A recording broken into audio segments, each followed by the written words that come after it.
नमस्कार दोस्तों। आज मैं आपके लिए दो ऐसे भारत के महान आध्यात्मिक गुरुओं के बारे में आज आपके सामने आपके रूबरू हम डिस्कस करेंगे, हम बातें करेंगे। दो ऐसे महान विभूतियों के बारे में जो आध्यात्मिक क्षेत्र के थे और जिनका बहुत बड़ा कंट्रीब्यूशन है आध्यात्मिकता को जागरूक करने में। श्री चैतन्य महाप्रभु के बारे में आपने सुना होगा। श्री चैतन्य का जन्म लगभग 15वीं सदी के अंत में हुआ और 48 वर्ष की अवस्था में जब हुमायूं राज्य कर रहा था तो 16वीं सदी के शुरुआत में उनकी शुरुआत में नहीं, फर्स्ट हाफ में 16वीं सदी में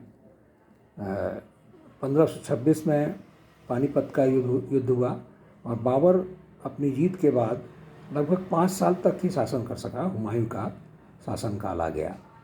तो हुमायूं के शासनकाल में चैतन्य महाप्रभु की मृत्यु हुई।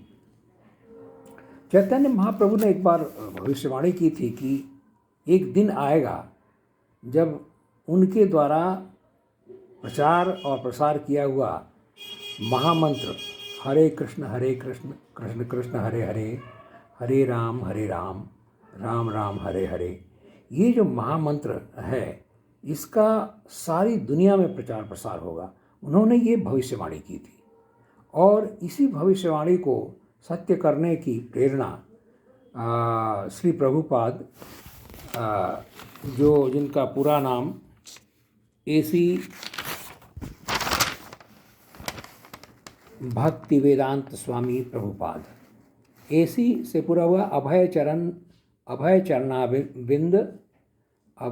चरणाबिंद भक्ति वेदांत स्वामी प्रभुपाद, ये इस्कॉन के फाउंडर का नाम है।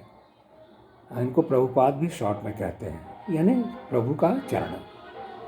1966 में न्यूयॉर्क शहर में लगभग 70 वर्ष की अवस्था में उन्होंने इस्कॉन की स्थापना की विदेश में, न्यूयॉर्क की माटी पर। और वो जब विदेश में पहुँचे एक जलयान से, रास्ते में वो बीमार पड़ गए, अपना खाना खुद बनाते थे, वो पानी के जहाज़ से गए और बोस्टन शहर में उतरे। और उस समय हिप्पी आंदोलन अपनी पूरी जवानी में था अमेरिका में, और उस समय उन्होंने कृष्ण भावना, कृष्ण भक्ति का प्रचार प्रसार करने वो अमेरिका में पहुँचे और धीरे धीरे अपने जीवन शैली, सहज सरल जीवन शैली, अपने शुद्ध आचरण, अपने व्यवहार और अपने अद्भुत सम्मोहन की क्षमता से उन्होंने युवा वर्ग को प्रभावित किया और अमेरिका के कई शहरों में, की गलियों में, रास्तों में कीर्तन और भजन करते हुए घूमते रहे और उन्होंने बहुत सारे जो है भक्त बनाए। उनका जन्म जो है 1896 में कलकत्ते में हुआ और उनके पिता जो थे गौर मोहन दे थे और उनकी माता का नाम राधा रानी देवी था। गौर मोहन दे और राधा रानी देवी प्रभुपाद के माता पिता दोनों ही बहुत धार्मिक स्वभाव के थे और अन्य लोगों की तरह वो नहीं थे। दूसरे माता पिता 19वीं सदी के अंत में उनका जन्म हुआ 1896 में। तो उस समय के माता पिता भी यही चाहते थे कि लौकिक यानी मटेरियलिस्टिक रूप से प्रोग्रेस करे, धन संपदा आए, सांसारिक सुख भोगे। ऐसे हर माता पिता अपने संतान के बारे में सोचते हैं। लेकिन ये जो गौर मोहन दे थे, ये प्रभुपाद जब छोटे थे तभी से कहते थे, जब साधु संत आते थे, कि मेरे बेटे को यह आशीर्वाद दीजिए कि मेरा बेटा राधा रानी और कृष्ण का शुद्ध भक्त बने। तो ऐसे माता पिता की संतान थे प्रभुपाद। सो स्वाभाविक है कि वो बचपन से ही वो कृष्ण के बहुत बड़े भक्त थे। और उन्होंने लिखा है कि मुझे याद नहीं कि मैं बचपन से ही मैं कृष्ण की भक्ति में डूबा हुआ था। और उन्होंने यद्यपि पढ़ाई की, उन्होंने अंग्रेजी, फिलॉसफी इत्यादि ले करके उन्होंने स्कॉटिश चर्च कॉलेज से पढ़ाई की। उन्होंने आर्ट्स के विषयों 4 विषयों को लेकर के पढ़ाई की और उन्होंने नौकरी की, राजनीति में भी भाग लिया। लेकिन अपने गुरु भक्ति सिद्धांत स्वामी सरस्वती ठाकुर की प्रेरणा से उन्होंने आध्यात्मिक रास्ता चुना अपने लिए। और उनके गुरु जो सरस्वती स्वामी थे, भक्ति सिद्धांत सरस्वती जी, वो गौड़ीय मठ के बहुत बड़े सन्यासी थे।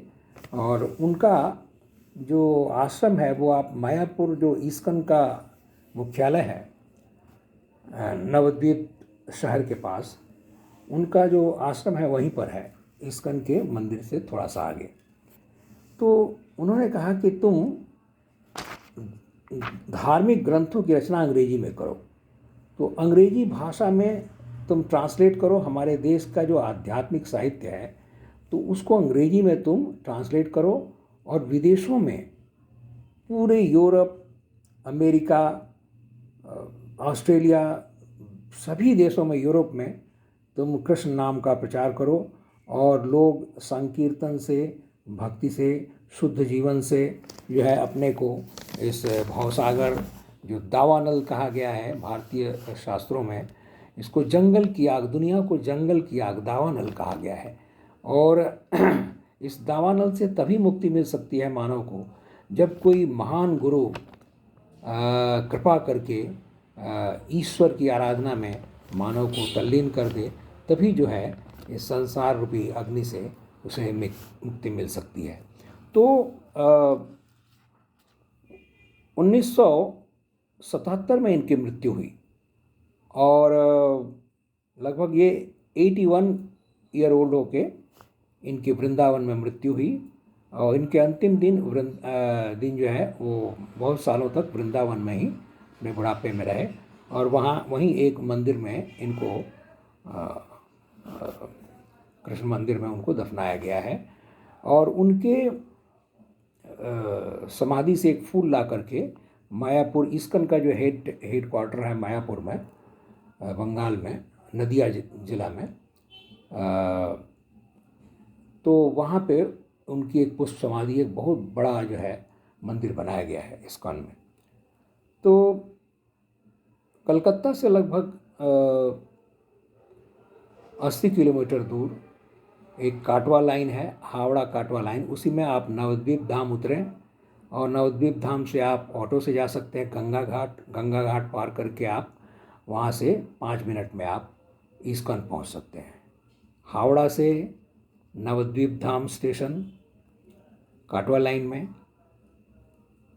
3 घंटे का लगभग सफ़र है। वहाँ से आप ऑटो रिक्शा से 15-20 मिनट में गंगा घाट, और गंगा घाट से आप 10 मिनट में उस पार जा सकते हैं जहाँ इस्कन टेम्पल है। इस्कन का हेड क्वार्टर है, मायापुर धाम है। वहाँ रहने की बहुत उत्तम व्यवस्था है, मंदिर के भीतर भी और मंदिर के बाहर बहुत सारे होटल, 3 स्टार, 2 स्टार, 5 स्टार, और बहुत सारे आश्रम भी हैं, छोटे छोटे मंदिर, वहाँ रहने की व्यवस्था है, कहीं भी आप रह सकते हैं। तो ये बहुत ही अच्छी जगह है जहाँ पर प्रभुपाद ने बंगाल में चैतन्य महाप्रभु के जन्म स्थान के बहुत ही निकट ये इस्कॉन का टेम्पल तैयार किया। पहले वहाँ एक झोपड़ी थी, बाद में उनके भक्तों ने भव्य मंदिर बनाए और अभी तो दुनिया का लगभग सबसे बड़ा मंदिर बनने जा रहा है इस्कॉन के मायापुर हेडक्वार्टर के उस बहुत बड़े इलाका जो उन्होंने घेर रखा है और जहाँ उनके विदेशी भक्त देसी भक्त सभी रहते हैं। और अभी तो ये प्रोफेशन हो गया है। लगभग 4 लाख रुपए मिलते हैं। अगर कोई फुल टाइम सन्यासी बनना चाहे तो इस्कॉन में उसकी व्यवस्था है। तो 70 वर्ष की आयु में और 11 वर्ष के प्रयास से उन्होंने 14 बार जो है पूरा विश्व भ्रमण किया प्रभुपाद ने, और सारी दुनिया में 60-70 मंदिर उन्होंने अपने जीवन काल में बनाए। बाद में सैकड़ों मंदिर पूरी दुनिया में बने और पूरी दुनिया में कृष्ण भावना का प्रचार किया। और चैतन्य की चैतन्य महाप्रभु जो 15वीं शताब्दी में जिन्होंने नदिया में जन्म लिया था, इस्कॉन टेम्पल के ठीक पास में ही है चैतन्य महाप्रभु का जन्म स्थान। वहाँ एक नीम के पेड़ के पास एक झोपड़ी में उनका जन्म हुआ, और निमाई भी कहते हैं चैतन्य महाप्रभु को, क्योंकि नीम के पेड़ के पास उनका जन्म हुआ था। तो चैतन्य महाप्रभु को कभी कभी निमाई भी कहते हैं। चैतन्य प्रभु बहुत आश्चर्य है कि वो खुद भी बहुत बड़े विद्वान थे।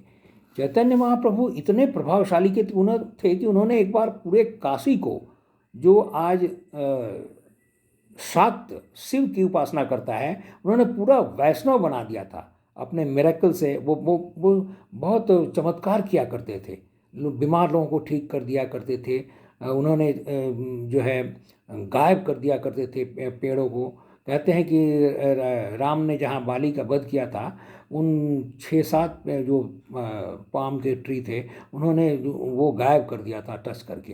तो बहुत ही बड़े विद्वान थे चैतन्य महाप्रभु, और उतने ही बड़े भक्त थे।